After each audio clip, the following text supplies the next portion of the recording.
Drama कौन कर रहा है, ये देश की जनता देख रही है। और बंगाल को तो अब तक समझ में आ ही गया है, इसीलिए हर चुनाव में इनका रिजल्ट आप देख रहे हैं कि कंसिस्टेंट वो अपने लिए अपना केस लड़ने नहीं गए, वो जनता का केस लड़ने गए।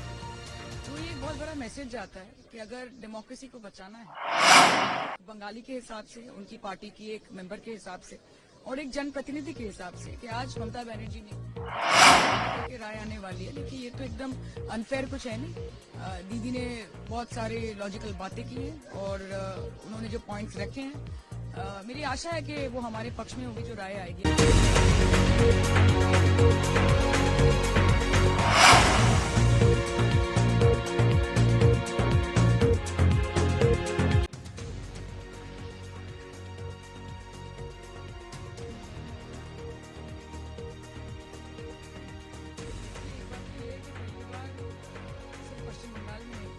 पूरे देश के लोगों ने देखा कि एक सिटिंग चीफ मिनिस्टर वो अपने लिए अपना केस लड़ने नहीं गए, वो जनता का केस लड़ने गए।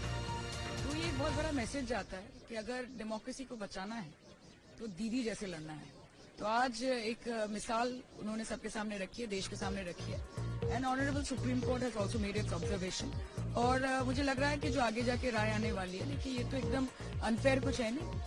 दीदी ने बहुत सारे लॉजिकल बातें की हैं और उन्होंने जो पॉइंट्स रखे हैं, मेरी आशा है कि वो हमारे पक्ष में होगी जो राय आएगी आगे।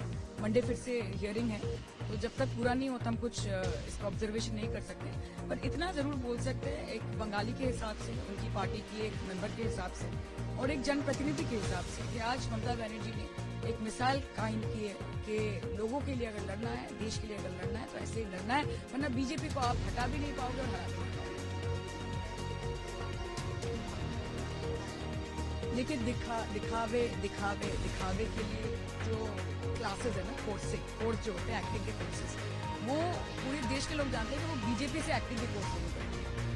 जो ड्रामा सुबह से रात तक ये लोग अपने अपने क्षेत्र में बीजेपी लीडर्स करते हैं, जो ड्रामा ये लोग सदन के अंदर करते हैं, लीडर ऑफ ऑपोजिशन को बोलने नहीं देते, विपक्ष को बोलने नहीं देते और एक ऑटोक्रेसी चलाते हैं। तो ड्रामा कौन कर रहा है, ये देश की जनता देख रही है। और बंगाल को तो अब तक समझ में आ ही गया है, इसीलिए हर चुनाव में इनका रिजल्ट आप देख रहे हैं कि कंसिस्टेंटली नीचे जा रहा है। तो आगे 2026 आ गया है अभी और 2 महीने में चुनाव है और फिर से बंगाल जवाब देगा कि कौन रहेगा और दीदी रहेंगे। नहीं, अब तो हम लोग तो अपेक्षा कर रहे हैं, अब लोग वी वर वेटिंग कि कब मोदी जी आएंगे और वो अपनी बात रखेंगे। विपक्ष को बोलने का मौका नहीं है, लीडर ऑफ ऑपोजिशन को बोलने का मौका नहीं है। सिर्फ प्रधानमंत्री जी बोलेंगे, सिर्फ होम मिनिस्टर बोलेंगे, सिर्फ डिफेंस मिनिस्टर बोलेंगे, क्योंकि वो देश चला रहे हैं। सत्ता पूरी जिंदगी नहीं रहेगी, पूरी उम्र नहीं रहेगी। आज वक्त है, तब जाके ये तख्त है, आगे जाके वक्त नहीं रहेगा और फिर ये ताजो तख्त भी नहीं रहेगा। तो पेशेंस से काम आए और विपक्ष को बोलने का मौका दीजिए, क्योंकि देश भले आप चलाएं, ये जो सदन है वो विपक्ष से चलती है। It's run by the opposition. So respect the opposition, respect democracy, and respect people.